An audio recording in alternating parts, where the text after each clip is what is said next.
Dear students, আজকে আমি am is are নিয়ে আলোচনা করব। অ্যামিজারের এটি আমার দ্বিতীয় ক্লাস। এর আগে একটি ক্লাস হয়ে গেছে, তোমরা চাইলে সেটি দেখতে পারো। আমি ডেসক্রিপশন বক্সে তার লিঙ্কটি দিয়ে দেবো। তো দেখো, অ্যামিজার কোথায় ব্যবহার করা হয়। অ্যামিজার মূলত সাহায্যকারী ক্রিয়ারূপে ব্যবহার করা হয়, আবার কখনো কখনো এটিকে মেন ভার্ব রূপেও ব্যবহার করে থাকি, বা প্রধান ক্রিয়ারূপে। তো দেখো, আজকে আমি অ্যামিজারকে প্রধান ক্রিয়া বা মেন ভার্ব রূপে ব্যবহার করব। তো দেখো, প্রথমে রয়েছে আই অ্যাম এ বয়। তা দেখো, আয়ের পরে সবসময় কী বসে? অ্যাম বসে।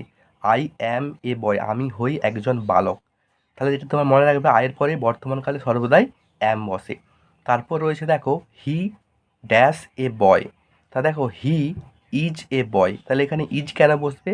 কারণ হিটা সিঙ্গুলার নাম্বার, একজন ব্যক্তিকে বোঝাচ্ছে। তাহলে এখানে সিঙ্গুলারের ক্ষেত্রে আমরা কি বসাবো? ইজ বসাবো। তারপর রয়েছে দেখো সি ড্যাশ এ গার্ল। সে হয় একজন বালিকা। তাহলে সে একজনকেই বোঝাচ্ছে, তাহলে এখানে সিঙ্গুলার। তাহলে সে হয় একজন বালিকা। তাহলে এর ক্ষেত্রেও আমরা কি বসাবো? ইজ বসাবো। তারপর দেখো they dash students.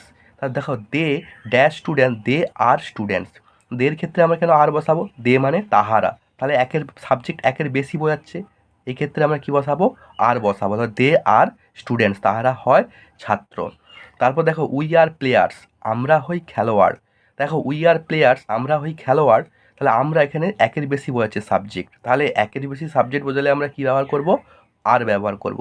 We are players, আমরা হই খেলোয়াড়। তারপর রয়েছে দেখো ইট ড্যাশ এ ক্যাট, ইয়া হয় একটি বিড়াল। তাহলে এটিও সিঙ্গুলার বোঝাচ্ছে, এর ক্ষেত্রে আমরা কী ব্যবহার করব? ইজ ব্যবহার করব। ইট ইজ এ ক্যাট, ইয়া হয় একটি বিড়াল। তারপর রয়েছে দেখো ইউ আর এ ডক্টর, তুমি হও একজন ডক্টর। তা দেখো, এটা ব্যতিক্রম। ইউ সিঙ্গুলার হলেও আমরা কী ব্যবহার করব? আর ব্যবহার করবো, কেন এটা ব্যতিক্রম নিয়ম। ইউর ক্ষেত্রে সবসময় আর বসে, এটা তোমরা খেয়াল রাখবে। You are a you are a doctor, তুমি হও একজন ডাক্তার। তাহলে তারপর রয়েছে দেখো কমল ড্যাশ মাই ফ্রেন্ড। তাহলে কমল একজন ব্যক্তির নাম বোঝাচ্ছে, সিঙ্গুলার। এই ক্ষেত্রে আমরা কী ব্যবহার করব? ইজ ব্যবহার করব। কমল ইজ মাই ফ্রেন্ড। তাহলে কমল হয় আমার বন্ধু। তাহলে কমল এখানে একজন ব্যক্তির নাম বোঝাচ্ছে, তাহলে আমরা কী ব্যবহার করব? ইজ ব্যবহার করব। তারপর বলছে মালা ইজ মাই ক্লাসমেট। তাহলে মালা হয় আমার ক্লাসমেট, মানে সহপাঠী। তাহলে মালা এটি সিঙ্গুলার, সিঙ্গুলারের ক্ষেত্রে আমরা কী ব্যবহার করব? ইজ ব্যবহার করব। তারপর হচ্ছে the dog dash a domestic animal. তা দেখো, কুকুর হলো একটি ঘরোয়া প্রাণী। তা দেখো দ্য ডগ একটি সিঙ্গুলার বোঝাচ্ছে, তাহলে সিঙ্গুলার ক্ষেত্রে আমরা কী ব্যবহার করব? Is. The dog is a domestic animal, কুকুর হয় ঘরোয়া প্রাণী। তাহলে তোমরা খেয়াল রাখবে কোথায় আমরা কী ব্যবহার করি। সিঙ্গুলার ক্ষেত্রে আমরা অ্যামিজ, আর প্লুরাল ক্ষেত্রে আমরা আর ব্যবহার করব। তাহলে এটি বর্তমানকালে ব্যবহার করা হয়।